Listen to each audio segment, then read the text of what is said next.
Diz assim a palavra do Senhor, Evangelho de Mateus, capítulo 1, o versículo 20 em diante.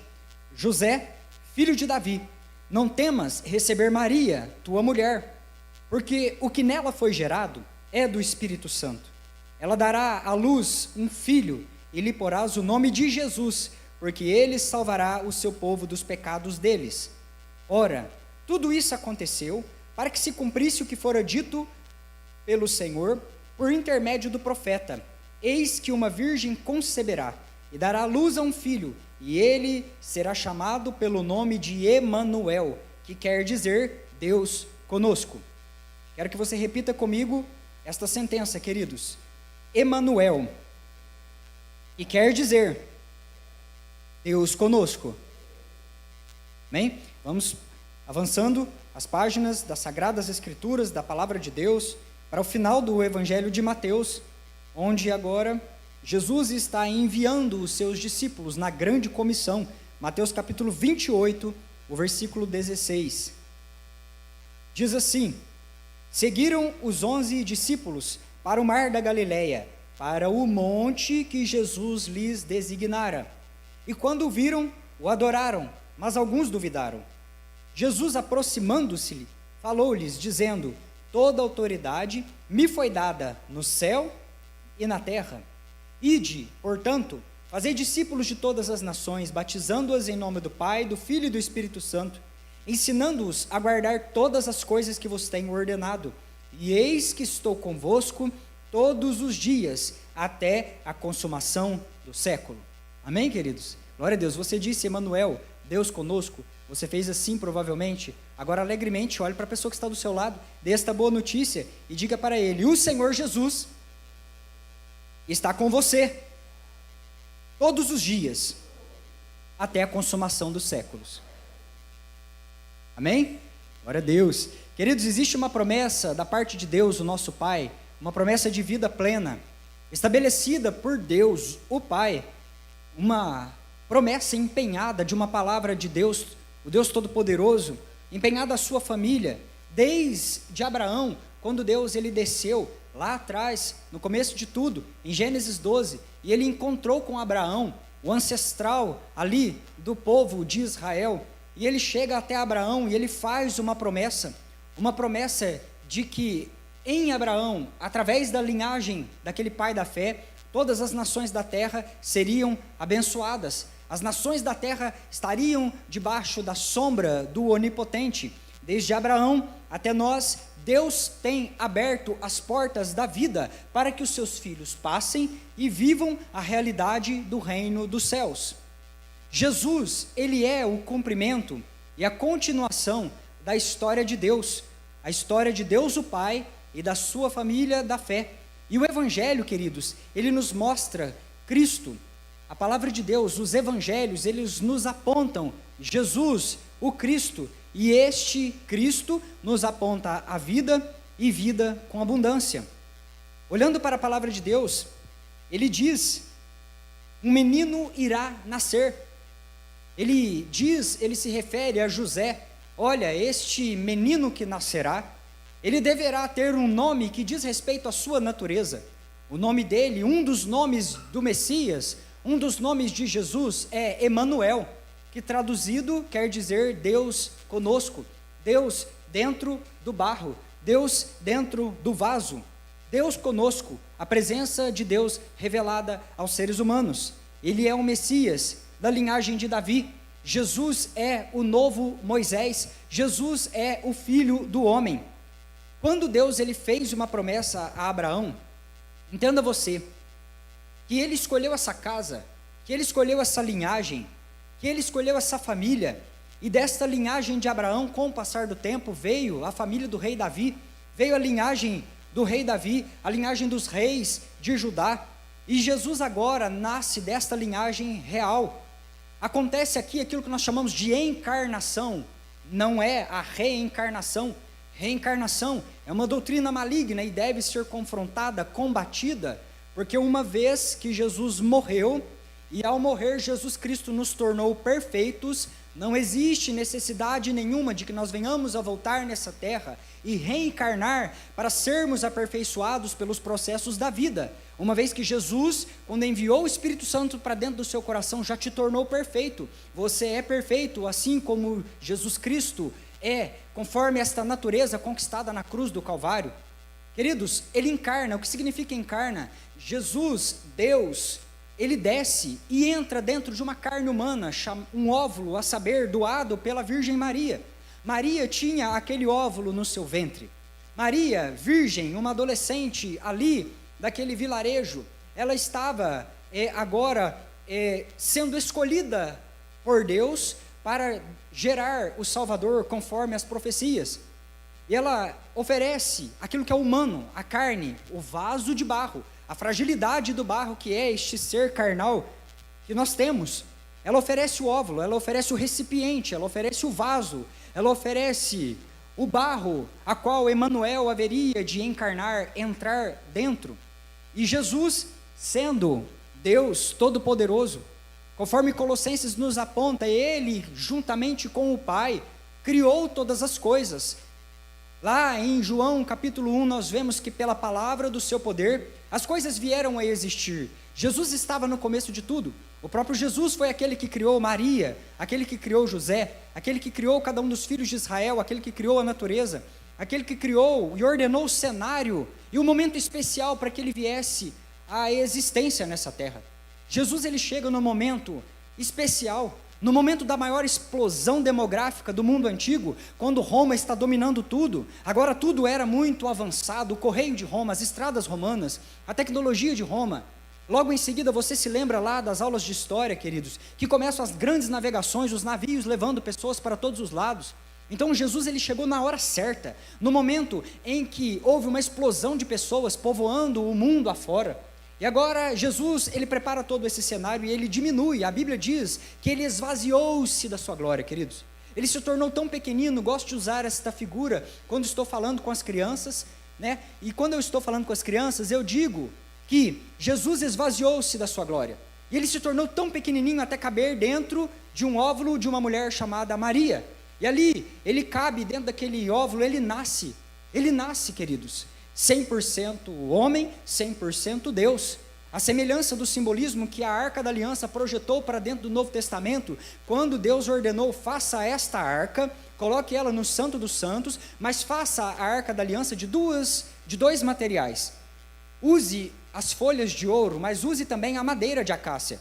Porque quando você juntar a madeira com ouro na mesma peça, as pessoas, elas haverão de saber que o Cristo que está por vir será, no mesmo corpo, 100% homem, 100% Deus. Naturezas distintas, a preciosidade da eternidade de Jesus, o Deus, mas também a madeira tão frágil de um ser chamado Jesus de Nazaré, a carne humana.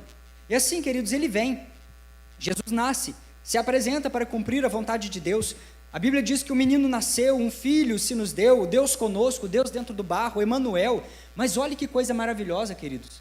Por mais que houvesse ali uma singeleza, o menino Jesus sendo lavado e banhado pelas mãos da Maria, Jesus sendo trocado, as fraldas de Jesus sendo ali trocadas, um menino que precisava ser amamentado, guiado, um menino que precisou aprender a dar os primeiros passos amparados pela mão do seu pai adotivo, o José. Agora você vai encontrar que ele está aqui nesta singeleza, nessa fragilidade de homem, mas não é simplesmente um simples homem, ele é Deus se tornando homem, é 100% Deus, é mestre e Senhor, é o novo Moisés, é o rei dos reis, queridos. Jesus nasce em Belém, mas ele é honrado pelas nações. Quando aqueles sábios vieram do Oriente para render aos pés de Jesus ali aqueles presentes, simbolicamente as nações, os tronos, os governos desse mundo estavam lançados aos pés ali do Cristo. Ele foi saudado, ele foi louvado com um coral de anjos no dia do seu nascimento, quando estes proclamavam a boa notícia da salvação, dizendo: paz na terra aos homens. É chegado a boa notícia, Jesus, ele veio até vocês. Após o batismo, queridos, quando Jesus já agora crescido em graça e conhecimento e estatura, um varão perfeito diante do Pai, após o batismo e após o deserto, Jesus, ele sobe o monte para entregar a sua lei. Você vai encontrar Jesus subindo o monte para começar a entrega da sua lei. E ali, diante dos judeus, estava aquele que é maior do que Moisés. Estava aquele que é maior do que o legislador. Aquele que libertaria não somente os judeus, como aconteceu lá com Moisés, mas aquele também que libertaria todas as nações da terra. Todas as pessoas, todos aqueles que lançassem a sua confiança em Jesus seriam libertos. E não somente o povo hebreu, o mundo todo seria liberto da escuridão. Jesus salvaria dos pecados e estabeleceria uma nova aliança. E qual é a sua entrega? Quando você vai caminhando, e este culto todo, ele é um panorama de Mateus. Se você depois chegar na sua casa, ouça essa pregação atentamente, tome nota, porque ele é um panorama, estamos caminhando capítulo a capítulo. E aquilo que Deus está nos entregando através do Evangelho de Mateus, que aponta para nós a figura do Filho do Homem, aquele que é o Rei dos Reis, mas que também é o Filho do Homem, aquela face de homem, daquela visão ali de Apocalipse 4, está estampada em Mateus. Quando você olha Mateus capítulo 4, o 5, 6 até o 7, a entrega de Jesus é o reino, ele está vindo falar do reino. O tempo todo Jesus está falando do reino. E qual é a essência do reino, queridos? Falamos tanto disso nos cultos, é o reino, que venha o seu reino, que seja feita a sua vontade. Estamos vivendo o ápice do cumprimento das promessas, das profecias, o reino está entre nós. E nós começamos a falar, mas às vezes isso parece muito abstrato, parece incompreensível. Olhamos para essa palavra reino e não entendemos ela. Irmãos, a essência da palavra reino de Deus, quando você ouvir esta palavra reino, entenda que é Deus resgatando o mundo através de Jesus. É Deus resgatando a humanidade através de Jesus. É um reino invertido, não igual aquilo que nós acostumamos a ver, os poderes desse mundo, as ambições desse mundo, mas Jesus veio enfrentar o mal espiritual, enfrentar o legado do mal espiritual, a opressão demoníaca, as doenças, a enfermidade, a morte. Ele veio restaurar o governo de Deus e criar a nova família de Deus. Queridos, onde todas as raças, as tribos, as línguas, as nações, os pobres, os ricos, todas as etnias, pessoas de todas as línguas, de todas as faces, estariam unidos na mesma mesa, debaixo do legado, debaixo do sobrenome de Deus, o Pai, o nosso Senhor. Aleluias. Ainda há espaço nessa mesa, queridos. Ainda há espaço nessa mesa. E Jesus começa apontando que o caminho do reino é subir o monte. Subir o monte, queridos. Simbolicamente, subir o monte significa encontrar o caminho para o secreto. Subir o monte simboliza encontrar o caminho da verdadeira adoração. Subir o monte simboliza para nós subir para o lugar onde Deus está, através da adoração, através de um novo estilo de vida, manifestação da vida dentro de nós, a vida do reino dentro de nós, para que então depois, só depois, uma vez isso dentro, poderia se tornar visível, manifesto do lado de fora. Quando Jesus está nos apontando que para nós vivermos a realidade do reino, nós precisamos subir a montanha, está dizendo que nós devemos subir até onde Deus está, subir em adoração, subir em intimidade, subir em entrega e renúncia, procurar a beleza de Deus, olhar acima das dificuldades e entender que é lá de cima que vem o nosso socorro. Subir o monte significa, queridos, encontrarmos em Cristo a paz para o interior, encontrarmos a graça de Deus, encontrarmos o perdão, entranharmos, colocarmos para dentro o reino de Deus. Você entende isso, Filadélfia? Aleluias. Então, o que Jesus estava falando para nós?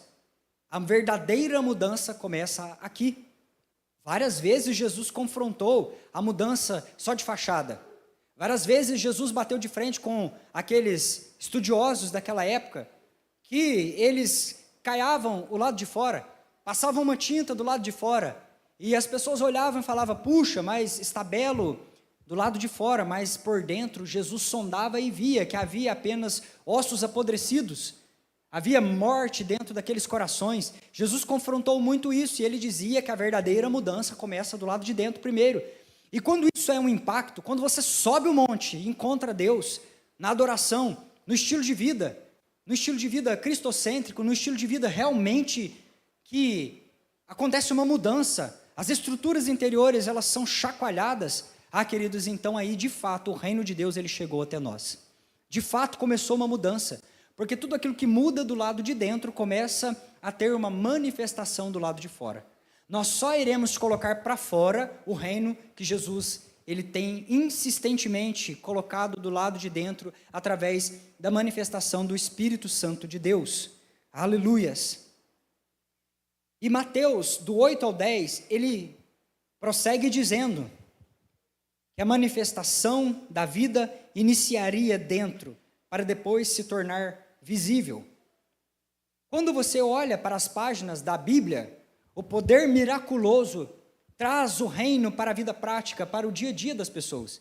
Não é algo só de religião, não é algo só de culto, não é algo só de encontro, não é algo só aqui de 4 paredes, de altar, de liturgia, mas não, Jesus estava trazendo o reino de Deus para o nosso cotidiano, para a nossa mesa, para o ordinário, para o dia a dia, para o nosso trabalho. Jesus começa a trazer o reino para a vida prática dos seus filhos. Não é mais agora somente uma coisa interna, mas é também algo externo. E nesses capítulos, Jesus ele começa a curar doentes, pessoas em perigo, pessoas quebradas por dentro e por fora, pessoas quebradas de alma, quebradas de corpo, doentes, adoecidos, e ele estende a essas pessoas o chamado para segui-lo, para que se tornem as suas testemunhas, para que se tornem os seus amigos. Queridos, a aplicação disso tudo é que quando Jesus nos convida a subir o monte, quando Jesus te convida a viver uma vida diferente, a subir o monte onde está o Senhor, subir para Sião, subir para Jerusalém, aonde se assenta o Todo-Poderoso e ter um encontro de fato com Ele, existe um chamado de Deus externo para que nós venhamos a nos tornar coparticipantes da sua obra de edificação nessa terra, edificação de vidas, edificação de pessoas, porque esse é o nosso legado, nós edificarmos vidas salvas e rendidas aos pés do Senhor, vidas curadas, vidas libertas. Esse é o legado da igreja de Cristo Jesus. O legado da igreja de Cristo Jesus não é a quantidade de livros escritos, não é a quantidade de cultos ministrados num canal de internet. O legado espiritual não é um templo erguido, suntuoso, para referência entre as nações. O legado espiritual, queridos, não é o dinheiro que se ajunta, não são as caridades feitas. O legado, queridos, são vidas, vidas em o nome do Senhor Jesus. Queridos, eu tenho fé para crer que o Senhor Jesus está enchendo o cesto de Filadélfia com os frutos duradouros. Esses frutos são as vidas, são as almas que o Senhor Deus ele tem trazido dos 4 ventos da cidade de Alfenas, para que venham, sejam curados, sejam plantados, enraizados na presença do Senhor, o nosso Deus, e possam dar frutos duradouros para a honra e para a glória do nome santo do Senhor, o nosso Deus. Amém, queridos? Só é possível viver fora se colocarmos o reino para dentro. Primeiro é necessário subir o monte. Primeiro é necessário subir para a presença de Deus. E Jesus te envia a Filadélfia, dizendo para você, se torne um colaborador desta obra de edificação.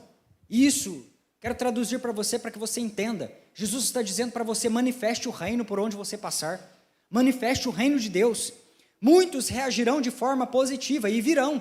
Algumas pessoas ouvirão, mas serão muitos aqueles que irão reagir negativamente, assim como os fariseus eles reagiram, assim como aqueles homens se levantaram.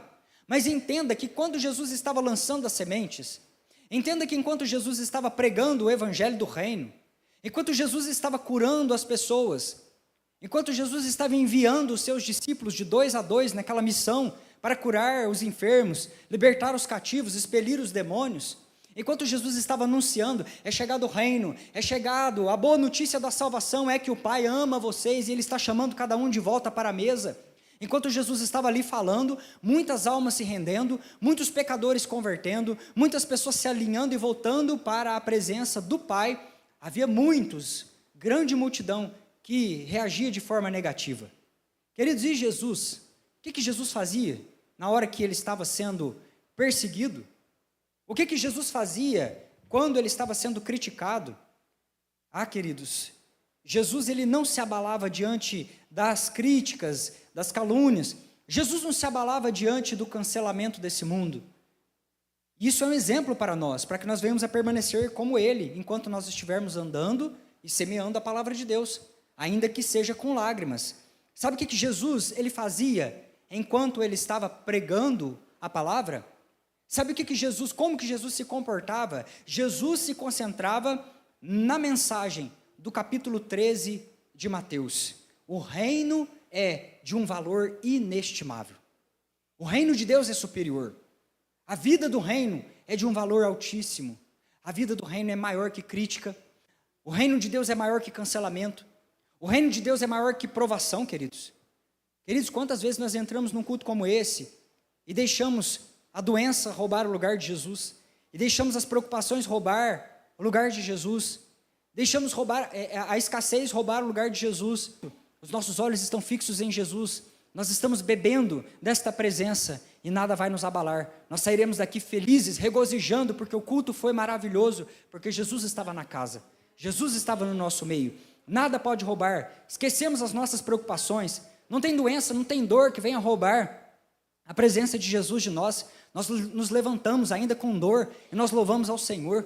Não tem distração, não tem preocupação do amanhã, boleto para vencer, contas batendo lá na tua janela, queridos. Nada disso vai roubar tirar a nossa atenção, porque nós estamos olhando para Jeová Jireh, aquele que é o provedor, aquele que nos chamou, aquele que tem nos sustentado.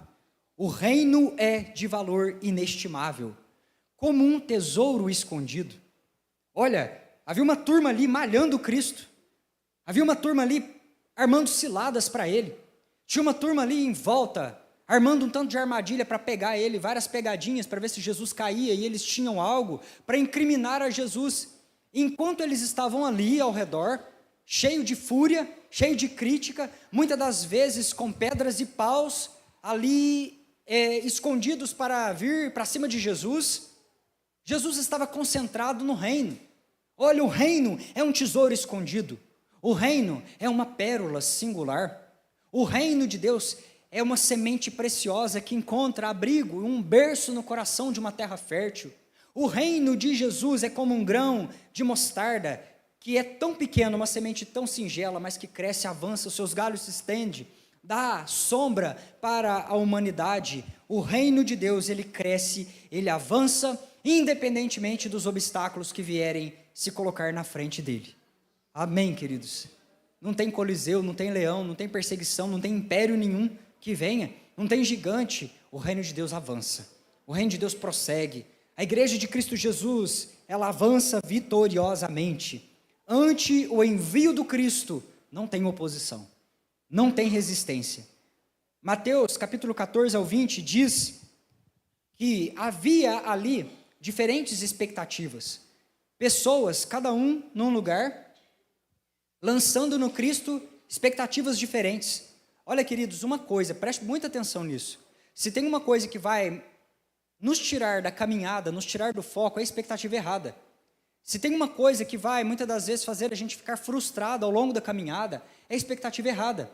De nós acharmos que Jesus vai nos dar aquilo que nós queremos, de nós acharmos que Jesus está aqui para satisfazer as nossas necessidades, todas elas.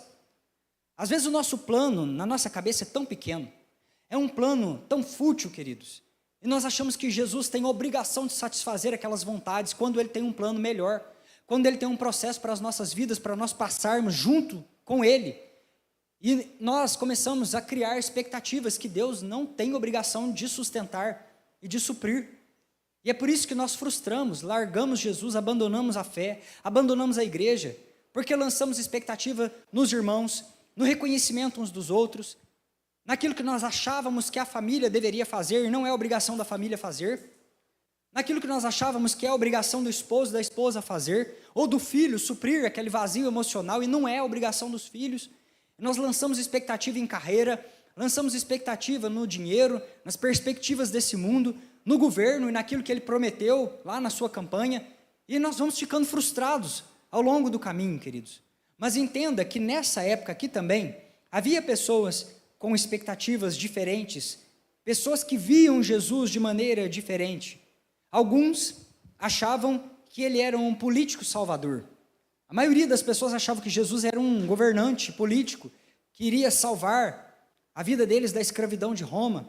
Outros achavam que ele era um mestre iluminado, um guru, alguém que traria uma iluminação, uma filosofia de vida alternativa, que traria uma inovação para aquele tempo. Mas esse aqui, queridos, era um rei diferente.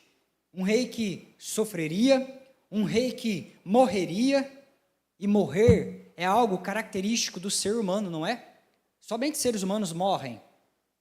Anjos não morrem. Deus não morre. Seres humanos perecem. E esse aqui, o Filho do Homem, o Emanuel, o Deus conosco, o Deus dentro do barro, haveria de morrer, sendo aquele que morreria, queridos, para que nós viéssemos a ter a vida eterna. Amém? Glorifique ao Senhor Jesus por isso.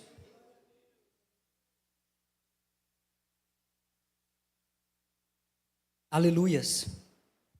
Um rei que sofreria, que morreria, daria sua vida em prol da família, daria sua vida em prol de todos os povos e nações da terra. Um rei diferente.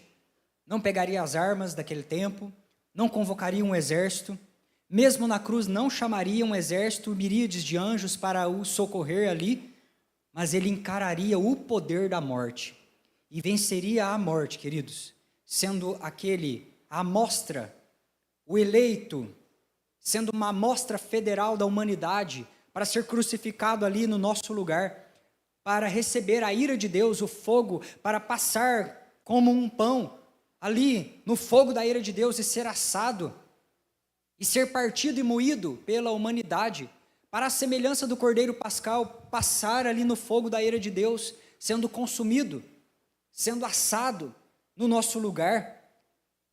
E naquela época, queridos, na última ceia, na festa da Páscoa, Jesus ele come uma refeição com seus amigos, ele parte ali o pão, ele come a refeição da Páscoa, fazendo memória daquele tempo lá atrás, quando Deus ele chegou e falou para o povo hebreu ali no Egito, dizendo: matem um cordeiro, escolham um cordeiro puro, reserve esse cordeiro, aprisione esse cordeiro num lugar, deixe ele reservado. Precisa ser um cordeiro macho, precisa ser um cordeiro branco, puro, não pode ter imperfeição, precisa ser preso esse cordeiro alguns dias antes da morte, precisa ficar reservado.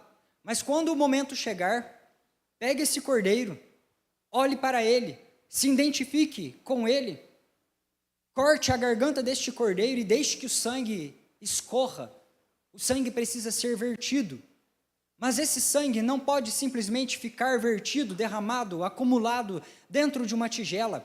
Vocês pegarão este sangue, aplicarão nos umbrais da porta, vão aplicar nos portais das suas casas. O sangue será derramado, mas será também aplicado na família, aplicado na casa de vocês. E assim, quando a morte vier, ela verá o sangue aplicado em vocês. E ela vai passar por cima. E Páscoa significa passagem, significa passar por cima. E agora Jesus está fazendo menção desta vida recebida, porque o seu sangue agora, queridos, se tornaria o símbolo da nova aliança. Seria um sangue que seria derramado como um cordeiro puro e imaculado. Ele também seria preso alguns dias antes desse derramar do sangue, mas esse sangue não deveria só escorrer ali na cruz do Calvário, mas ele deveria também ser aceito por nós, queridos. E é por isso que a Bíblia diz que todos aqueles que receberam a Jesus, eles recebem também o direito de serem chamados filhos de Deus. Você recebeu esse direito, queridos, quando você aceitou a Jesus como seu único e suficiente Salvador, porque agora este sangue que foi derramado por toda a humanidade, ele é aceito e ele é aplicado na tua casa. E é por isso que a morte não tem mais poder, o inferno não tem mais domínio lá na tua casa, na tua família, queridos, porque quando o inferno vê este sangue sobre a tua vida, ele estremece e ele precisa passar longe de você, sabendo que você é salvo, remido, santificado pelo sangue do Cordeiro. Aleluias! A sua morte é o cumprimento das palavras proféticas, para ele apontam todas as profecias, elas convergem para Jesus, ele foi julgado em nosso lugar, ele foi morto. Mas, queridos, a morte não pôde sujeitar, segurar este homem ali, naquela cova, naquela tumba. Ao terceiro dia ele ressuscitou, ele venceu, ele ressuscitou. E, queridos, a mensagem central do Evangelho de Mateus é que Jesus é o Rei, do longamente esperado reino de Deus. E a sua mensagem final para nós é: eis que estou convosco todos os dias, até a consumação dos séculos. Estou com você, Filadélfia. Mateus 28 e 20. Até terminar, até concluir os tempos e as estações, eu estou com vocês. Esta é a mensagem de Emanuel, Deus conosco, queridos. Esta é a mensagem do Evangelho de Mateus. Esta é a figura do homem, aquela quarta imagem ali da visão de Apocalipse 4, manifesto e apontado para nós aqui no Evangelho de Mateus. Ele veio, ele trouxe o reino, ele nos ensinou o que é a realidade do reino, ele apontou o caminho, ele deu a sua vida ali na morte para que nós viéssemos a ter vida e vida com abundância. Mas também ele fez esse convite para mim e para você, para que nós nos tornássemos testemunhas, discípulos, amigos de Deus. E ele nos envia, queridos, dizendo: vá por todo o mundo, conte a mensagem do amor de Jesus, proclame a mensagem do Evangelho pleno e a promessa do Emanuel, que ele sempre estará com os seus filhos, até a consumação dos séculos.